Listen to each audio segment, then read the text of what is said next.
Morning, Mr. Chair. We do have a quorum, so we're set whenever you are. Morning, everybody. Welcome staff, members of the public. Thank you, and our audit company. And call the meeting to order. One of the first things I want to do is introduce our newest member of the group, Mario Niles. Joins the committee after Patricia retirement last year. So welcome. Buckle up. Next step, we have our city attorney just has a preamble that we've adopted from city council and some of the other meetings, just to serve as a reminder. Good morning to the committee. Just as a reminder, during call to the public and comments on individual items on the agenda, members of the public may speak to the committee for up to 2 minutes on issues of interest or concern to the committee. Matters addressed must be within the scope of the responsibilities of the Phoenix Parks and Preserve Initiative Oversight Committee and on which the committee has the authority to act. The Arizona Open Meeting Law allows the committee to listen to comments, but prohibits committee members from discussing or acting on issues presented that are not on the agenda. However, committee members may respond to criticism. Comments should be addressed to the committee, not fellow members or the public or the staff, and should avoid personal insults, profanity, and threats. Thank you, Council. Again, just a reminder, the message is we ask responsible, respectful comments. Thank you. Next item up, I've asked that we take an item out of order. Right now listed, we do a background on the financials with Brandy at item 3. Item 4 is the audit report, and then item 5 is an actual discussion of the process around and the management of these projects. I'd like to move item 5 up ahead of 4, so we get the benefit of both Ms. Flores and Mr. Shacklefeld's briefing before we discuss the audit. Do I have any concerns or disagreements by my fellow board members? Okay, having said, we will take those out of order. Next up is the minutes. Do we have any corrections? Yes, I have a correction. The minutes indicated that I mentioned Horse Lovers Park and Reach 11, and I did not. I remember it was discussed, but it wasn't me.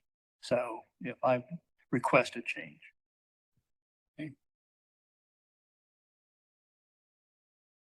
And do we have, just before I go, do we have Mr. Feldman on the call? Do we have anybody else dialed in? No, okay.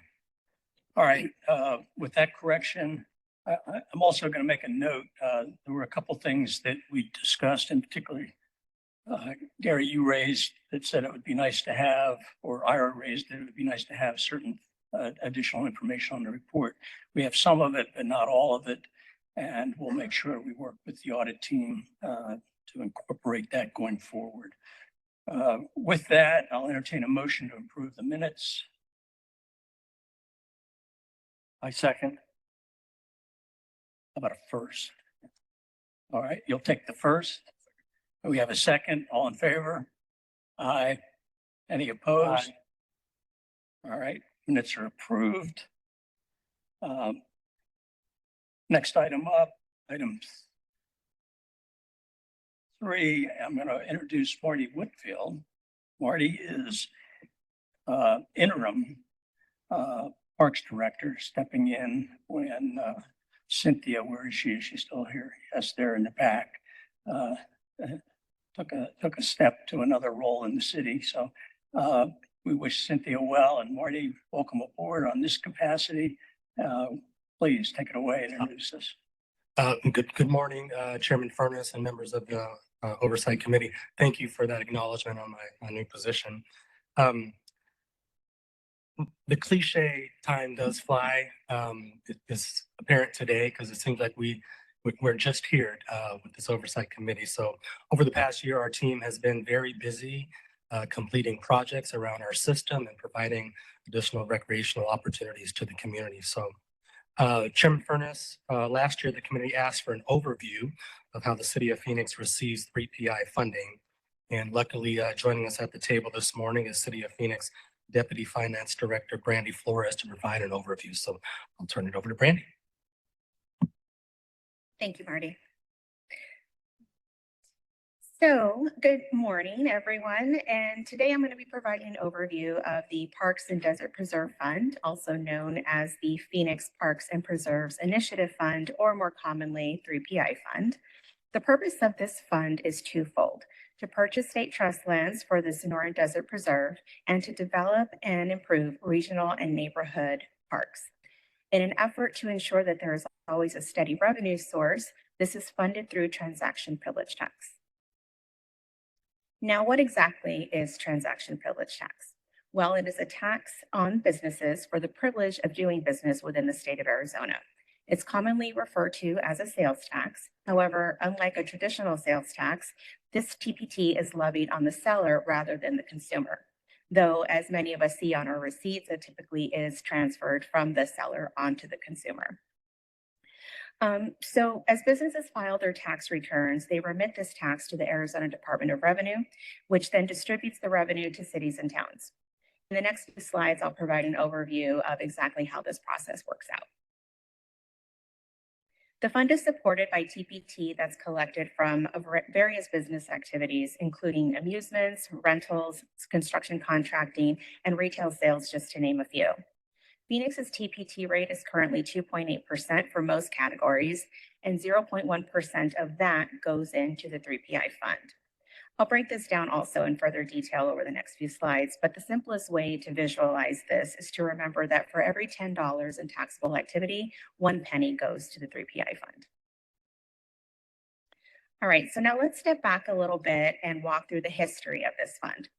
Back in 1999, voters approved Proposition 101, which authorized a 10-year 0.1% tax for the purposes of purchasing state trust fund lands for the Sonoran Desert Preserve and for the development and improvement of parks. 9 years later, taxpayers extended the sunset date by 30 years and directed that 60% be directed to parks and the other 40% be allocated to desert preserves. More recently, our City Council approved a 0.5% tax increase, which raised the TPT rate from 2.5% to our current rate of 2.8%. This took effect on July 1st of 2025, and it raised the allocation that goes into the 3PI fund by just a tiny little bit. It's technically 0.12174, but for rounding purposes, we still stick with the 0.1. All right, so today the allocation remains split between the two buckets, 60% for parks and 40% for desert preserves.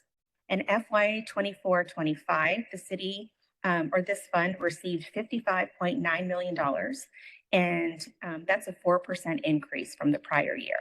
So that works out to about $33.5 million to the parks and $22.4 million to desert preserves.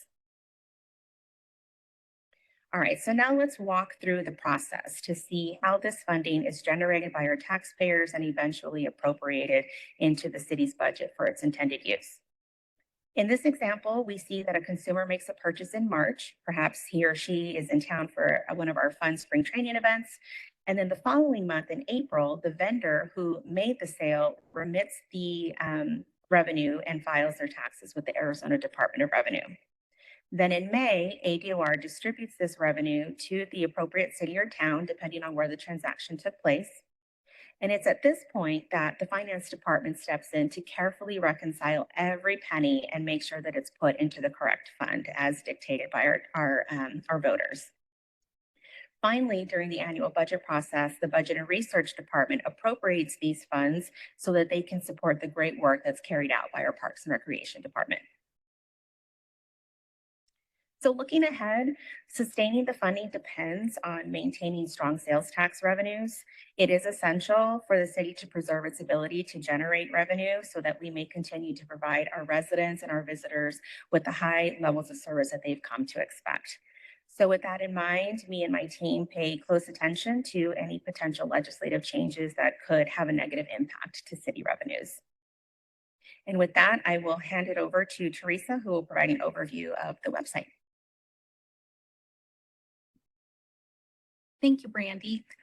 I'm very excited to share with you the new website that's dedicated to the Phoenix Parks and Preserve Initiative Oversight Program.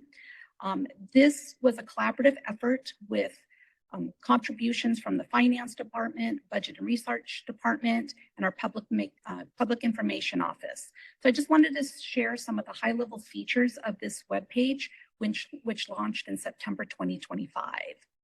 So you'll see as we go down under 3PI Oversight Committee meetings, we now house all of our agendas and packets and minutes and the annual attestation in that first section there.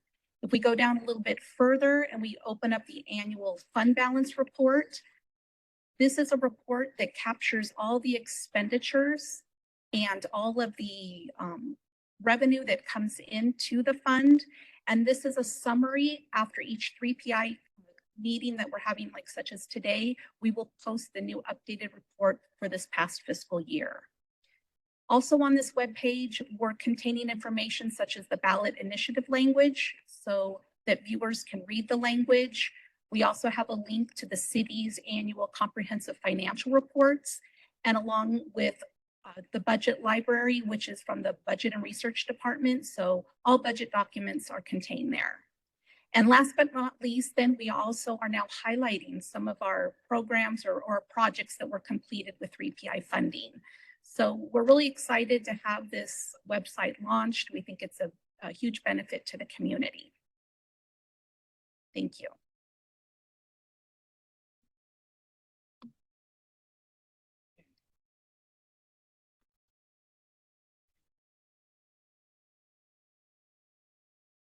No, but how do I turn on the screen?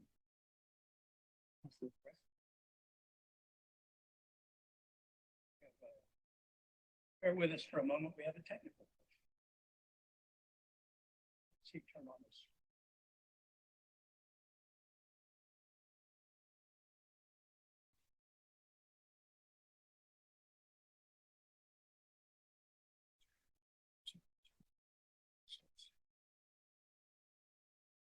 Thank you. Thank you.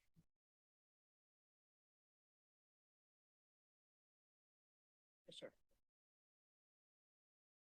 Thank you. No. I understand you have a question.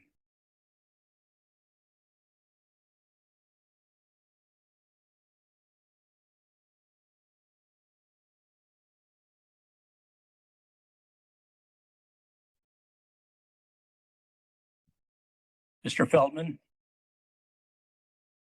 My understanding is you may have a question.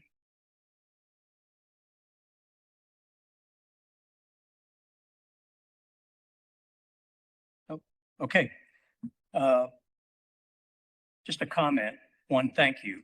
I had asked for this last year, and I want to sift down to something that was the magic for me in this, and that is, as soon as the money comes in the door, it's split 60-40. Not a lot of other magic about it. It's put into an account earmarked for either 60% to the flatlands and 40% to the parks and preserves. And it then falls through some processes that I thought you may share with us or not. But it's at this point, the money's split. So we're not a lot of magic in that. So thank you. Let's go ahead. I have a question. Oh.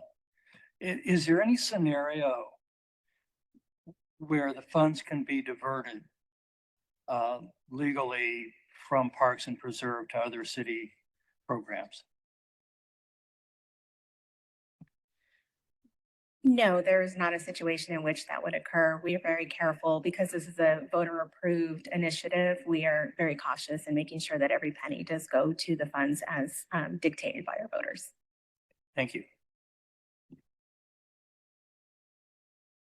I'd be remiss if I didn't point out that working in the gray area, saying, gee, here's a pot of money to be used by parks and Preserves that several years ago, City Council, I believe, made a move to use some of those funds for the golf courses. And I'm going to acknowledge Jerry Van Gass and his work as a diligent watchdog, felt strongly and pressed the case that that was an inappropriate use.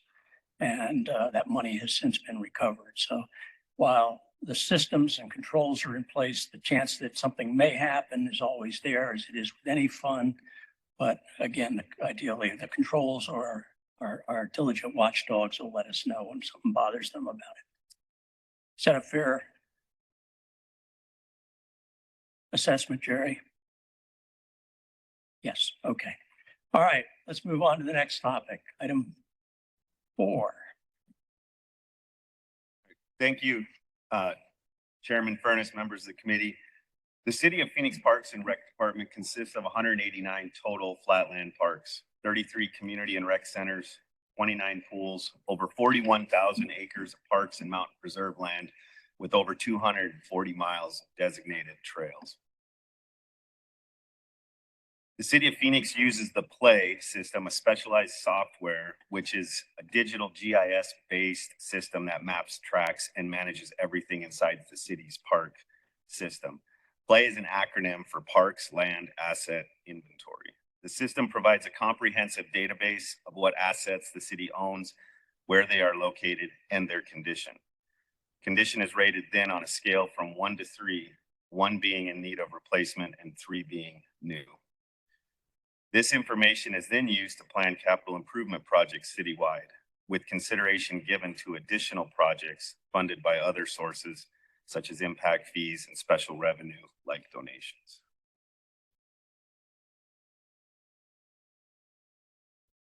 The Park CIP program is robust and includes, but not limited to, the design and construction of new parks, renovations of our existing park facilities, upgrades to irrigation systems, lighting, and parking lots. Additional improvements include installation of new playgrounds, ramadas, as well as renovations to restrooms and ADA improvements. Currently, our team is managing over 40 projects citywide. Moving into current park and facility renovations for 24-25. These renovations that occurred through fiscal year 24-25 include Desert West Park. This project consisted of a complete LED lighting retrofit to all pathways, parking lots, and sport courts, as well as repainting of the park amenities, new drinking fountains, and ADA pathway repairs. The Maryville Community Center also underwent a complete LED lighting retrofit, restroom remodel, flooring, and multi-purpose room improvements, including a new sound and PA system, dance floor, and room dividers.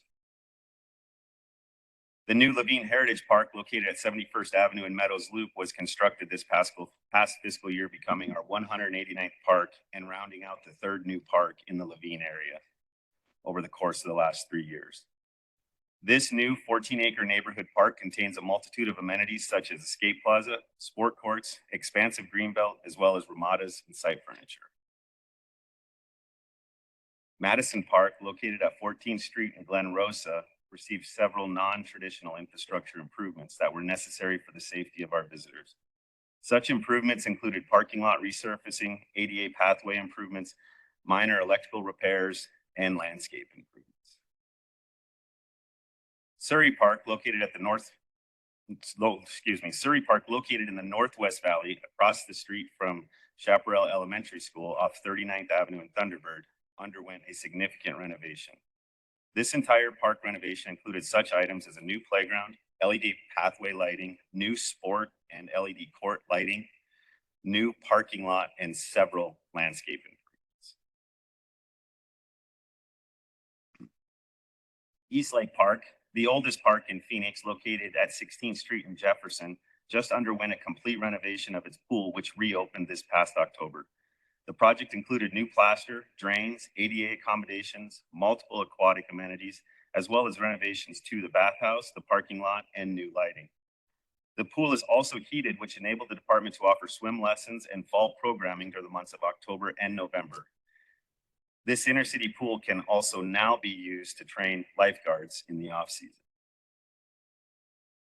LED lighting is a priority for the department. Therefore, to promote safety and energy conservation, multiple parks underwent an LED lighting upgrade, which included the replacement of damaged and aging poles with maintenance-free concrete aggregate poles and new state-of-the-art LED lighting fixtures. These lighting projects span numerous parks, including Francisco Highland, Harmon, Pecos, and Lindo, as you can see here in the photo. Projects currently in process.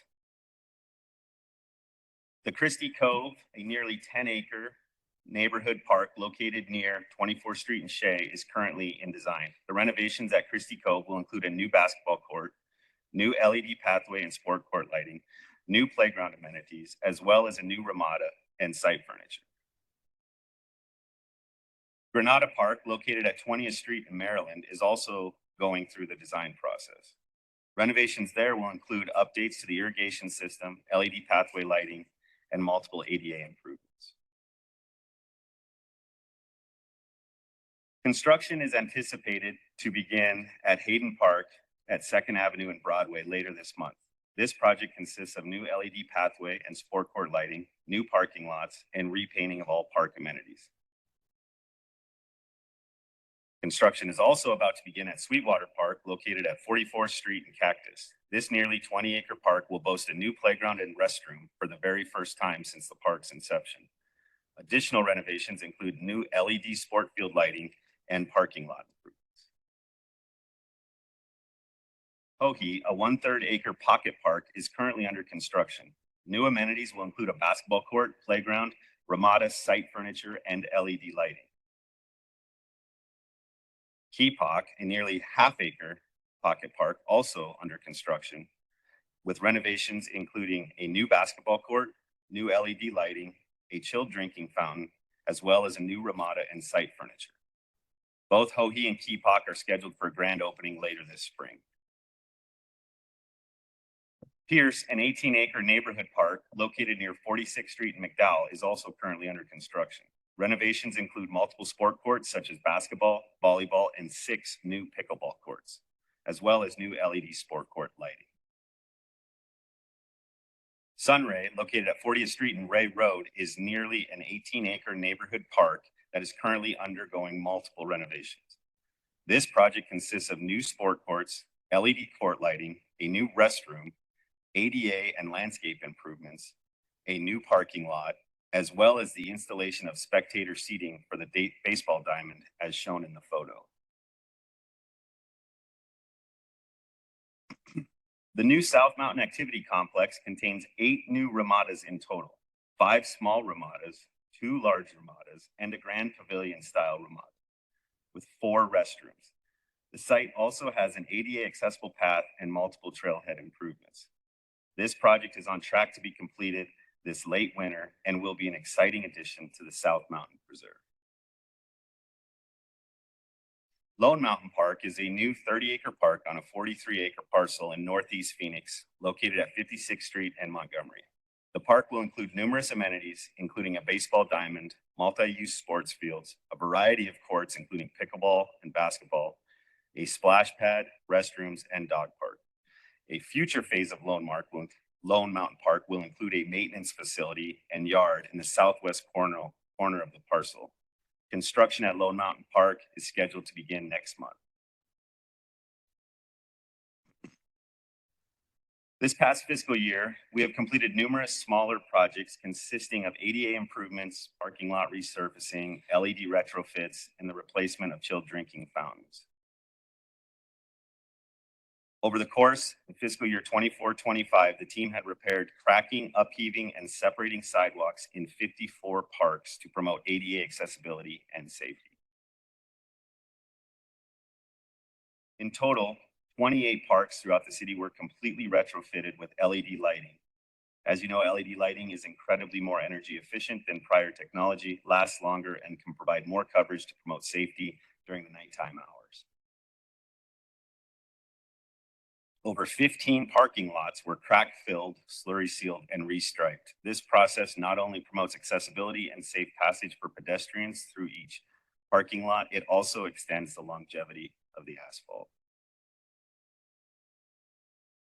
Finally, 18 parks had drinking fountains that were either repaired or replaced with chilled new fountains, depending on their condition. 3PI funded most of these, but we also received funding from the Office of Innovation in support of the city's chilled drinking water initiative. A few examples that we partnered with the Office of Innovation include Roosevelt, Desert West, Civic Space, Grant, and Lindo. As you can see,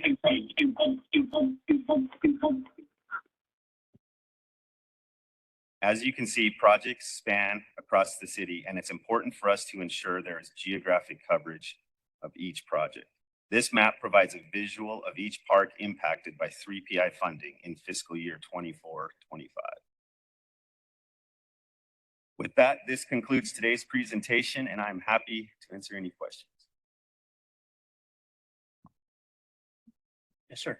It's not a question. The LED lighting just opened up the park that my wife and I use tremendously. It made such a difference for the use of that park, particularly in the summer or the beginning of summer. And I just want to congratulate whoever put that as a priority throughout the city. The use of the parks has increased dramatically. Thank you. Yeah. Oh, thank you. One question, one comment. Thank you for the presentation. I think there's a lot of exciting activity that is going to be beneficial to our communities. If I understood correctly, category 1 in one of your first slides indicates that these are projects or parks that are high priority or have deferred maintenance or are in higher need. What percentage of that is covered typically by our annual budget? Is most of it, or do we have an idea what percentage is ultimately not covered? Chairman Furness, committee member Niles. The question, as I understand it, is how much of those needs are covered within a current fiscal year? We have a list of ongoing needs, and we try to prioritize based on primarily safety and condition of the item. We put that first, and then we also weigh needs from the community, needs from city council, needs from Parks Board, and internally. I don't have a actual dollar amount or percentage, but if we can't do it within that current fiscal year, it is certainly slated in the oncoming years in the 5-year plan. Okay, thank you. Thank you. Ira, do you have any questions? No. Point of clarification, only because I dove into this a few years ago, and that is in your item 1 priority, first and foremost is health and safety. And I'm just going to highlight a few things here that really impressed me when I dove into this. Health and safety dominates in terms of where funding, whether it be out of the regular budget or 3PI or impact fees. Health and safety gets it. And then as it goes through your last slide showing the distribution across council districts, I don't want to underestimate the importance of the process sitting down with the various council districts and saying, here's what we're working on at any given point in time. And in a given year, one district may not get the attention that another district may get. A good example is when you've got a South Mountain restoration underway or some of the work on Piestewa. But nevertheless, over time, there is a sincere effort to work with the council districts to ensure that they feel like they're getting their fair share of the work done under this fund. Is that a true statement still? Chairman Furness, members of the committee, that is 100% accurate. Some of our projects take several years from the inception of the design to, or the study into the design and then in construction. So it's important to note that South Mountain Preserve is a great example of that. That project's been ongoing for several years. And so being able to complete a project from design to construction in one fiscal year in that specific council district is nearly impossible. So yes, to answer your question, we spread those out not only within the year, but we also keep in mind past projects as well as future projects within the 5 years. So we have a nice balance across the city. Thank you. Any other questions or comments? All right. Thank you so much. Let's move on to the purpose we gathered, and that is item 4, the independent accountant's report. Please.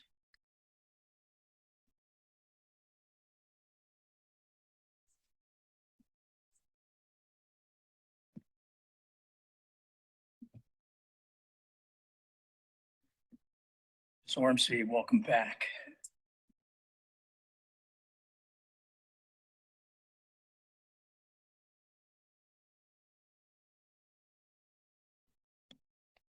Can you hear me? All right. Well, good morning, everyone, and thank you so much for allowing me to be back this year to give you an overview of the examination of the 3PI usage funds. So I don't have a presentation. I usually like to walk you through our report, and so that's what I'll do this morning. But I just want to start with a couple of things. I thought that the website was fantastic.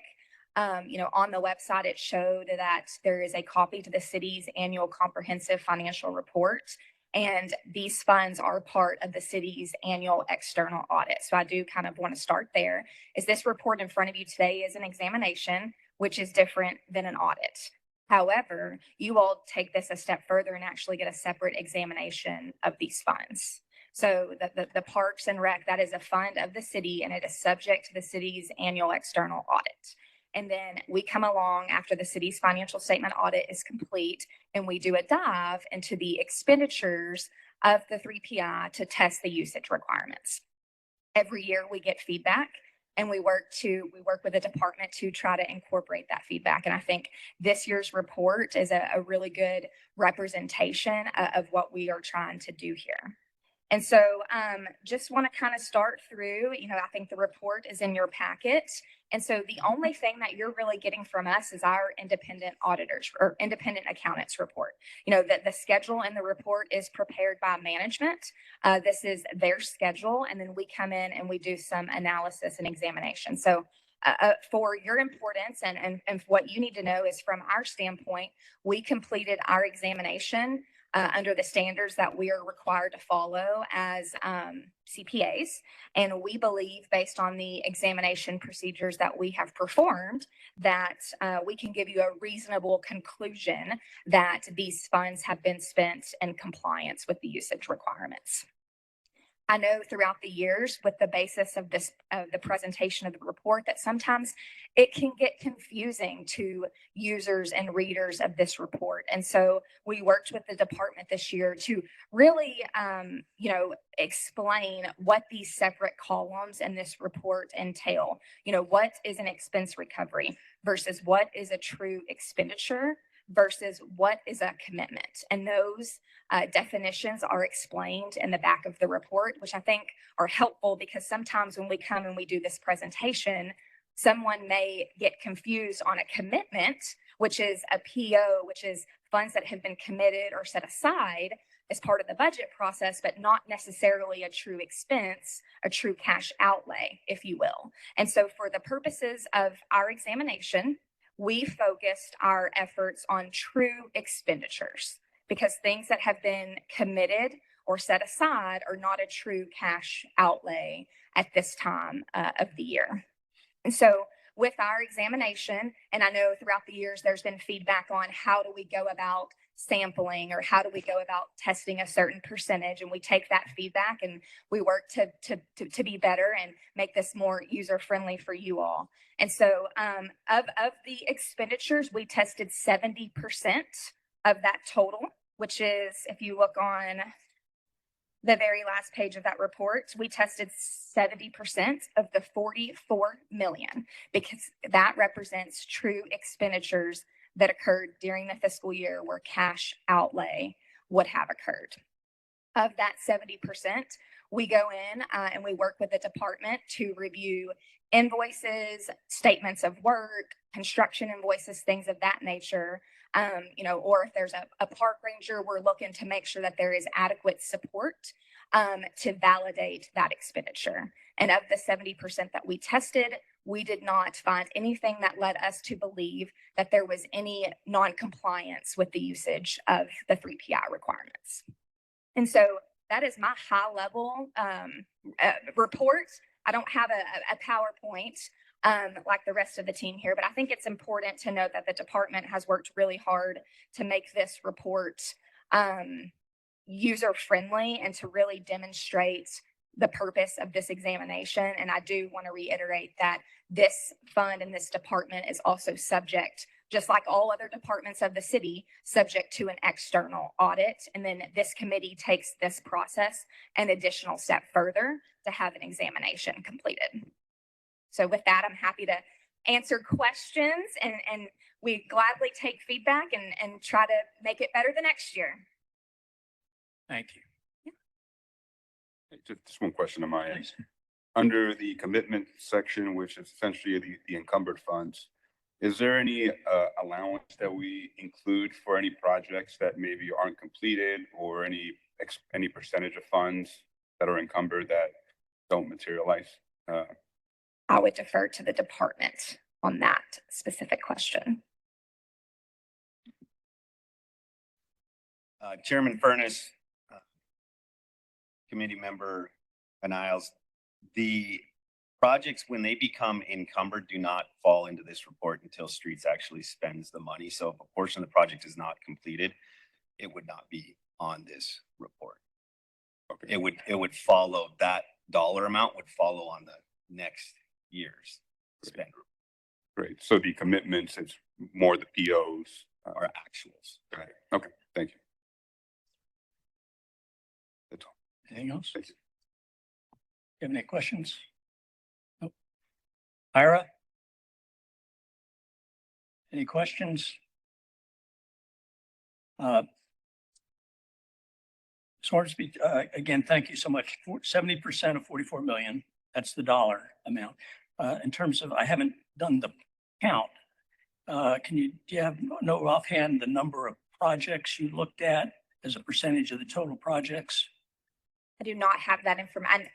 I was trying to come prepared. I don't have that in terms of projects, but I can say confidently that it was 70% of the total true cash outlay expenditures. No, that's fine. And we commented during the minutes, I'm not sure you were here at the time, but so there were some requests made last year that didn't carry forward. And so we'll work with you to make sure they're included going forward. Absolutely. So, absolutely. no harm, no foul. We have one public speaker. Kristen?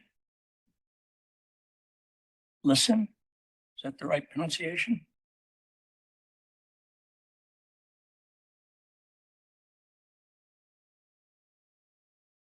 You have 2 minutes, please. Is Okay. your lean into the microphone? So Can you hear me okay now? That's better.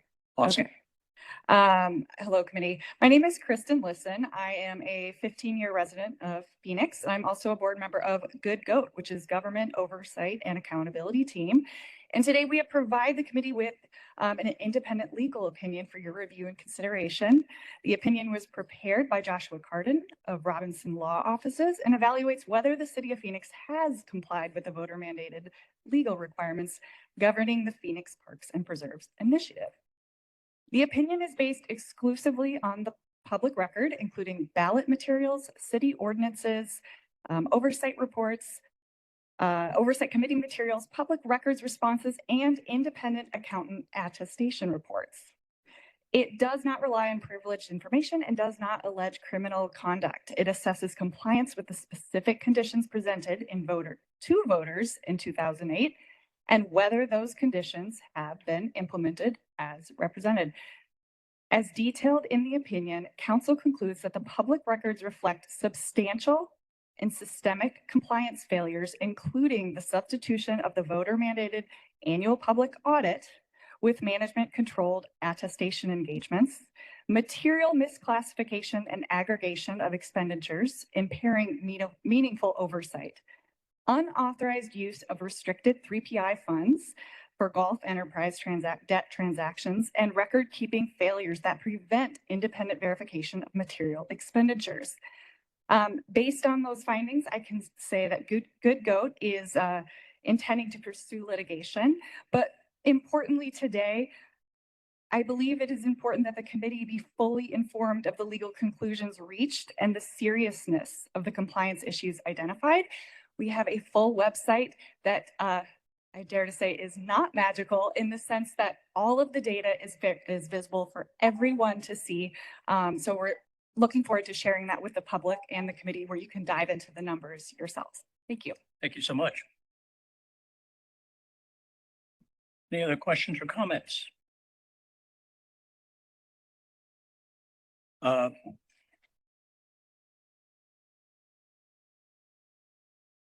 have you down for item 8, public comment. Well, you know what? I think we're going to entertain you for 4 and 8. So would you, Mr. Thacker, please approach the microphone?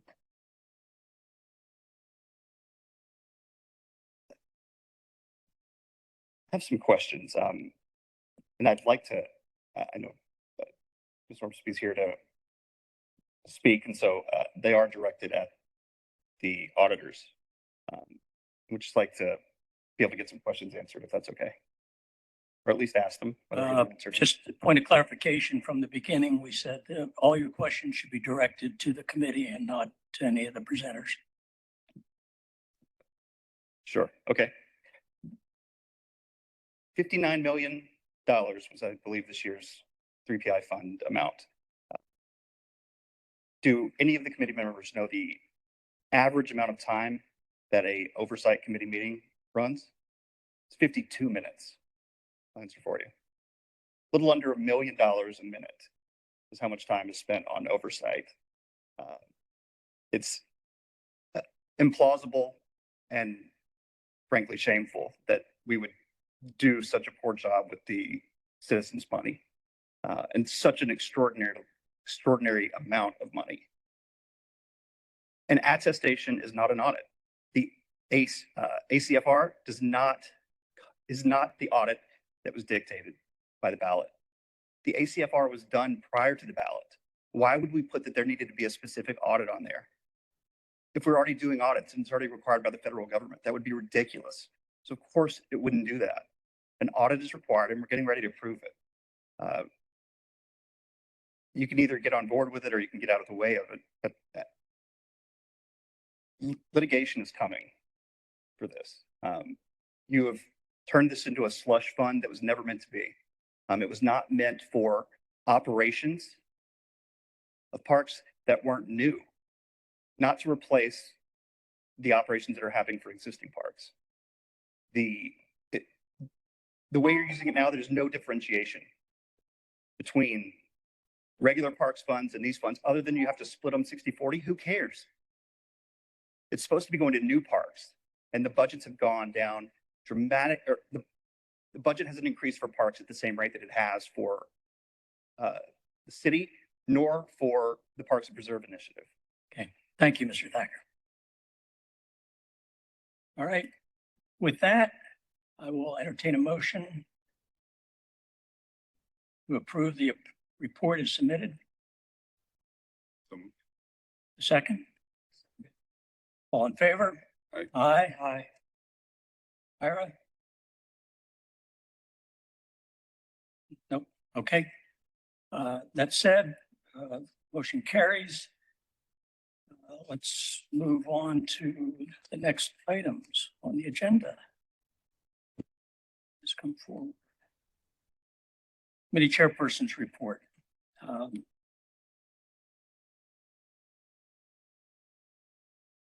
with me while I find my notes. For the benefit of the audience, by the way, we were given a handout submitted by Good Goat, and I'm sure we'll review that going forward. Ms. Ormsby, thank you so much.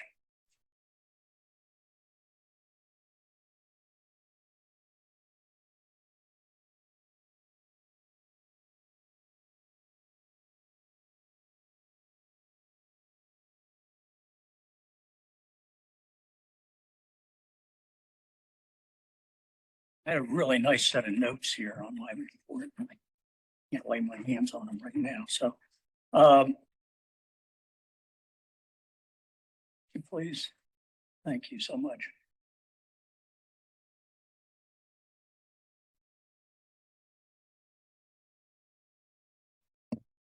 lifesaver. It's the people behind the scenes that keep this machine moving. So, again, thank you for the public. We'll have a call to the public here for some more opportunities here in a few minutes. Just some upcoming items related to budget. March, the city manager's proposed trial budget and the preliminary capital improvement program will get presented to council.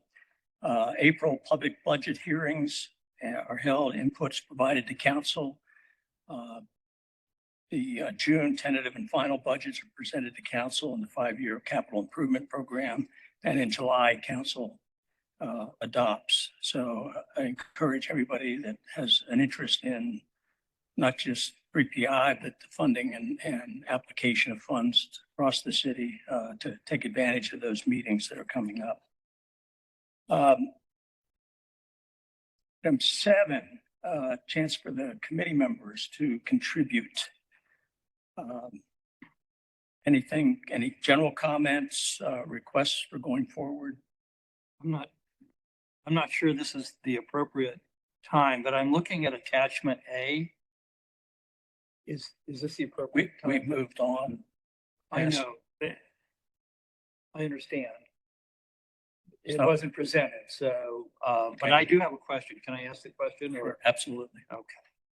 So if we can look at attachment A, I'm just curious, and I'm not questioning the value of the program. And I looked at attachment A and read them all, and it all made sense. But I was wondering about the neighborhood renewal, staffing for programs in underserved areas of the city. And I was hoping someone could describe what that involves and how that's related to the Parks and Preserve initiative.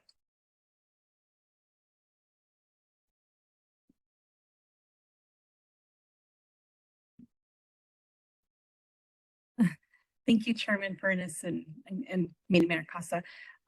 That is an operating for some staffing or programs that are at those 2 small centers.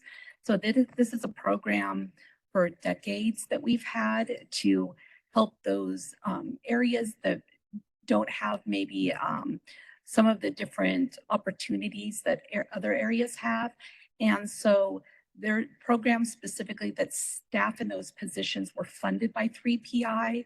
And that's how those positions were first set up many, many years ago. So it's staffing cost for those 2 centers there. And are the centers part of the parks? Yes, those 2 centers are part They're of. located in the parks. Yes, they are park facilities. Yes. Thank you.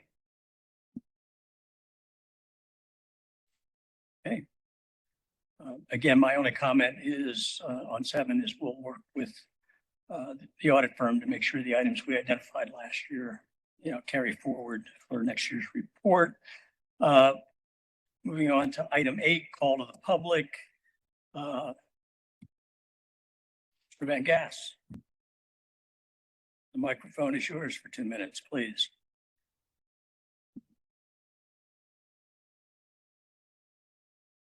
Okay, I'll just parse out the pertinent, for 2 minutes. Jerry Van Gass, public watchdog over the parks. Back in 2008, I'd never even heard of 3PI.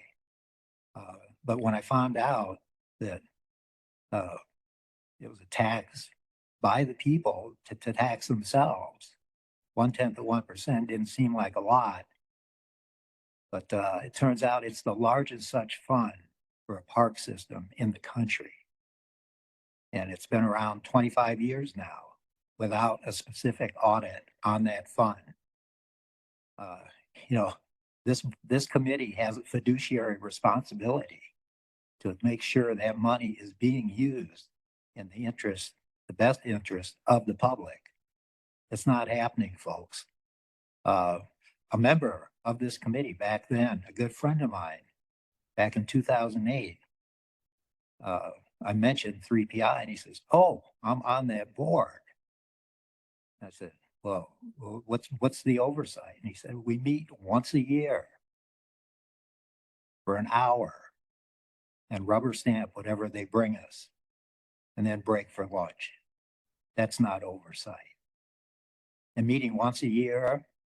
After we won our lawsuit on the golf course retirement money that was taken, $19 million they authorized to take. That's never, nobody that voted for that, 85% of the people that voted for this fund twice. That's how much they love their parks. They would not give that money to golf courses. We want a specific audit on this fund. Thank you. Thank you, Mr. Van Gas. Mr. Thacker?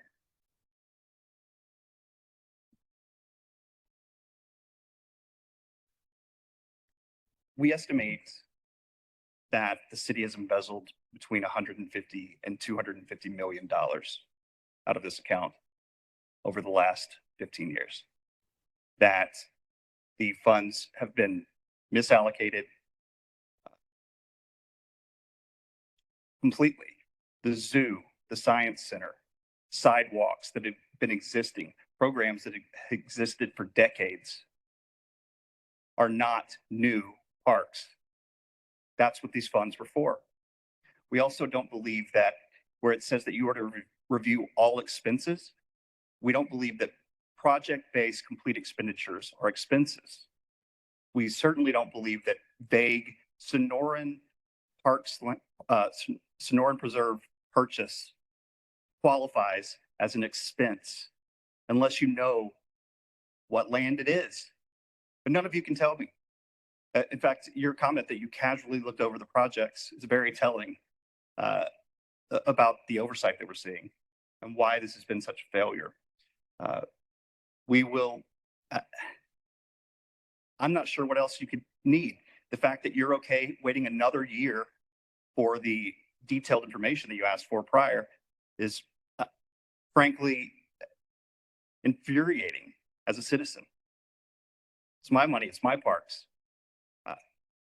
I don't want to wait another year. So we're done waiting. We lost one of the original goats at late last year, Greta, and time is fleeting. So we're not going to waste any more. Thanks. Thank you.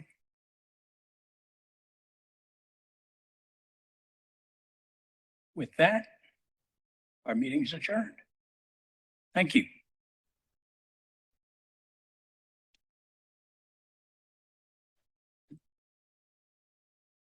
Was there anybody else signed up for item 8? No. Okay, I pause for a moment. Allow us to reopen. Attorney, may I do that? Pardon? Yeah, I don't have to, but I'm free to.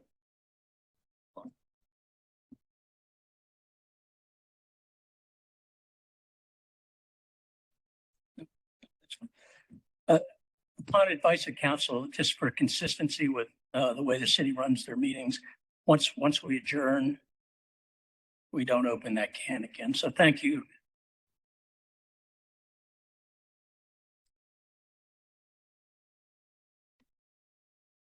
Well, again, we'll review the process and make sure that it works going forward. Thank you.